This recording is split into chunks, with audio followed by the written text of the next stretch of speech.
नमस्कार मेरे प्रिय दर्शकों, लाइव रिटर्न चैनल में आपका स्वागत है।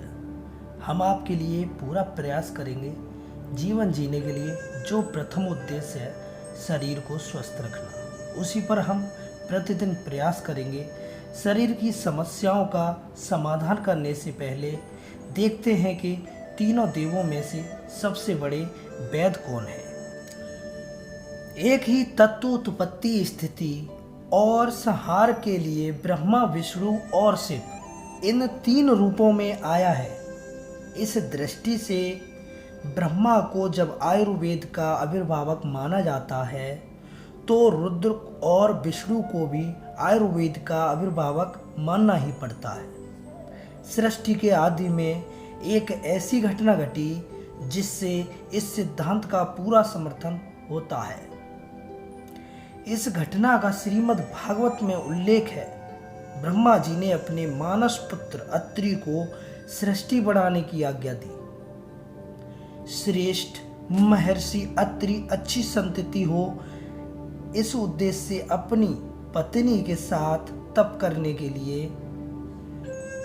ऋक्ष नामक पर्वत पर गए। वहां 100 वर्षों तक केवल वायु पीकर एक ही पैर पर खड़े होकर भगवान की उपासना करने के लिए वो चले गए। वे मन ही मन भगवान से प्रार्थना कर रहे थे कि जो संपूर्ण जगत के ईश्वर जगदीश्वर हैं, मैं उनकी शरण में हूँ। वे अपने समान ही मुझे पुत्र प्रदान करें।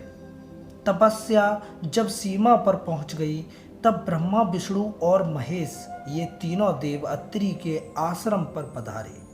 अत्रि ने पृथ्वी पर लेटकर उन्हें प्रणाम किया। फिर अर्घ्य पुष्पादि से उनकी पूजा की। इस पूजा से वे तीनों देव बहुत प्रसन्न हुए। उनकी आंखों से कृपा की वर्षा होने लगी। वे मंद मंद मुस्कुरा रहे थे। उनके तेज से महर्षि अत्रि की आंखें मुद गई और हृदय में हर्ष का सागर लहरा गया। उन्होंने तीनों देवताओं की स्तुति की। अंत में पूछा, मैं जिन जगदीश्वर को बुला रहा था, आप तीनों में से वे कौन हैं? क्योंकि मैंने एक ही जगदीश्वर का चिंतन किया। फिर आप तीनों यहाँ पधारने की कृपा कैसे करी? इस रहस्य को मैं जानना चाहता हूँ। इस प्रश्न को सुनकर तीनों देव हंस पड़े और बोले, मुनिराज, तुम सत्संकल्प हो, अतः तुम्हारे संकल्प के विपरीत कैसे हो सकता है? जगदीश्वर का ध्यान कर रहे थे। उन्हीं जगदीश्वर की हम तीन विभूतियां हैं। हम तीनों ही जगदीश्वर हैं। इस घटना से स्पष्ट हो जाता है कि ब्रह्मा, विष्णु और महेश में कोई अंतर नहीं है। इस तरह ये तीनों देवता चिकित्सा शास्त्र के प्रवर्तक माने जाते हैं। फिर भी वेद और पुराण ने भगवान शंकर को वेदों का वेद कहा है। चिकित्सकों के चिकित्सक भगवान शिव को माना गया है। इस पर हम अगले वीडियो में चर्चा करेंगे। योग और चिकित्सक के बारे में जानने के लिए हमारे चैनल को सब्सक्राइब कर लें।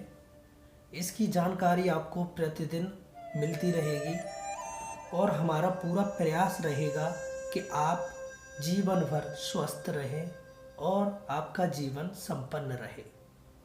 हमारी वीडियो देखने के लिए धन्यवाद। चैनल को सब्सक्राइब करें, लाइक करें और शेयर करें। नमस्कार।